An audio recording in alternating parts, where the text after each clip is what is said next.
दो कौड़ी की सिक्योरिटी गार्ड, तूने हमारी मैम को थप्पड़ मारा। तेरी इतनी हिम्मत। मैडम आपने देखा ये दो कौड़ी का सिक्योरिटी गार्ड कितना बदतमीज हो गया है। इसने पहले आपको थप्पड़ मारा और मुझे भी थप्पड़ मारा। मैम इसे ना नौकरी से निकाल दीजिए, इसकी अकल तभी ठिकाने आएगी। हाँ, निकाल दो नौकरी से। और वैसे भी नौकरी मुझे मेरी ईमानदारी और मेहनत पर मिली है, किसी की सिफारिश से नहीं, समझा? देखा कितना बोल रहा है मैम, इसकी औकात है हमारे सामने बोलने की। इसे तो नौकरी से निकालने के साथ साथ पुलिस के हवाले भी करना पड़ेगा। एक मिनट रुको सतेंद्र भैया, आपने ऐसा क्यों किया? मुझे थप्पड़ क्यों मारा, जबकि आपका तो ऐसा बिहेवियर कभी नहीं रहता। हाँ मारा मैम थप्पड़, और अगर आप ज्यादा बोलोगी तो एक और मारूंगा आपको। अरे मैम आप इसके मुंह क्यों लग रही हैं? ये आपसे बदतमीजी से बात कर, आप कितने प्यार से बात कर रही हैं। मुझे ना इसकी अकल ठिकाने लगाना आता है।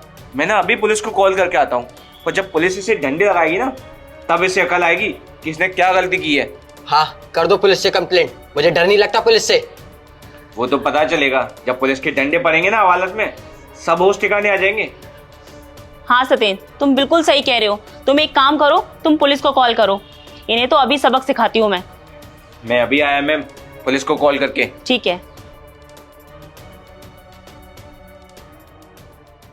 मेम साहब हमें माफ कर दो मेम साहब, ये थप्पड़ हमने आपको जानबूझ के नहीं मारा मेम साहब। क्या माफ कर दूं? ये जो तुमने गलती की है ना मुझे थप्पड़ मारकर, इसकी कोई माफी नहीं मिलेगी तुम्हें। अरे तुम भूल गए हो क्या कि मैं इस कंपनी की ओनर हूँ, और तुमने मुझे थप्पड़ मार दिया। मैं आपकी कितनी रिस्पेक्ट करती थी भैया, लेकिन आपने मुझे थप्पड़ मारकर ना बहुत बड़ी गलती कर दी है। अब तो आपको इसकी सजा मिलकर ही रहेगी, अभी पुलिस आती ही होगी। नहीं मेम साहब ऐसा मत करिए मेम साहब, ये हमने आपकी भलाई के लिए किया था। एक तो आपने मुझे थप्पड़ मार दिया, ऊपर से आप कह रहे हैं कि इसमें मेरी भलाई है। अरे इसमें मेरी कौन सी भलाई है? हाँ मेम साहब इसमें आपकी भलाई है। दरअसल हमने उनको फोन पे बात करते हुए सुना था। आप मुझे 50 लाख रुपए दीजिए खन्ना साहब, मैं अपनी कंपनी के शेयर आपको बेच दूंगा। देखिए कंपनी डूबे मुझे इससे कोई फ़र्क नहीं पड़ता, मैं चाहता हूँ सिर्फ अपना प्रॉफिट। और वैसे भी देखिए ना, अगर हमारी कंपनी डूबती है तो आपकी कंपनी ऑटोमेटिक नंबर 1 आ जाएगी मार्केट के अंदर। इससे आपको काफ़ी बेनिफिट होने वाला है। तो सोच लीजिए, डील बुरी नहीं है, क्योंकि मैं भी ना हम मैडम के आगे पीछे घूम के परेशान हो चुका हूँ। मैं उनका ना ये नौकर वाला जो सीन होता है ना अब सहन नहीं कर पा रहा हूँ। तो मैं भी मालिक बनना चाहता हूँ। जो पैसा आप मुझे देंगे उससे मैं खुद की कंपनी खोलूँगा और खुद का बिजनेस करूँगा। तो बताइए डील डन? मुझे आपसे यही उम्मीद थी। ठीक है तो मैं एक काम करता हूँ, बहुत जल्द आपको अपनी कंपनी के शेयर बेचता हूँ और खुद का काम खोलता हूँ। ठीक है तो मेरी तरफ से डील डन है। बस एक बार अकाउंट में 50 लाख आ जाए, मैडम आपका तो काम खत्म।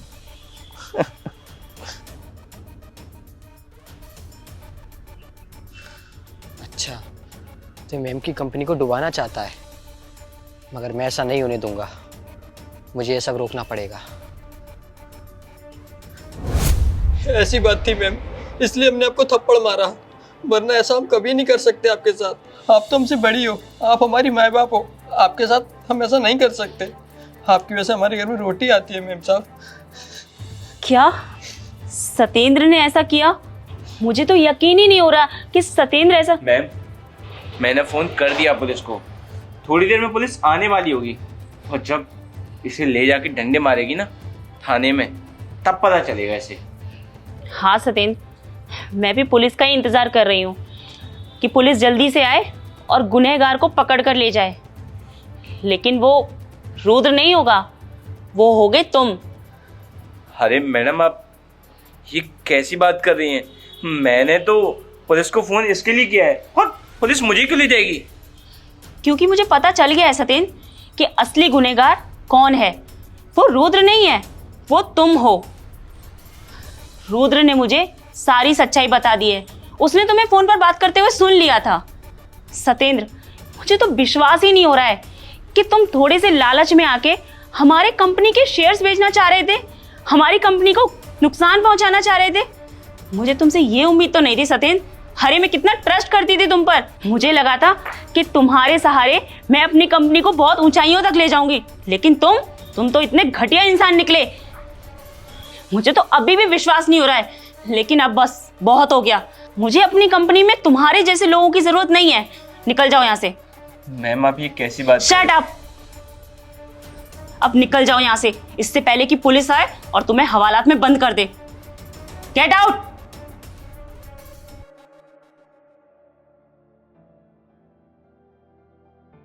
And thank you so much भैया कि आपने मेरी हेल्प की और आपने मेरी कंपनी को डूबने से बचा लिया। अगर आप मुझे ये सब कुछ नहीं बताते ना, तो वो सतेंद्र अंदर ही अंदर मेरी कंपनी को बर्बाद कर देता। Thank you so much. नहीं मैम साहब, ये करना तो हमारा फर्ज था। ठीक है, अब मैं चलती हूँ।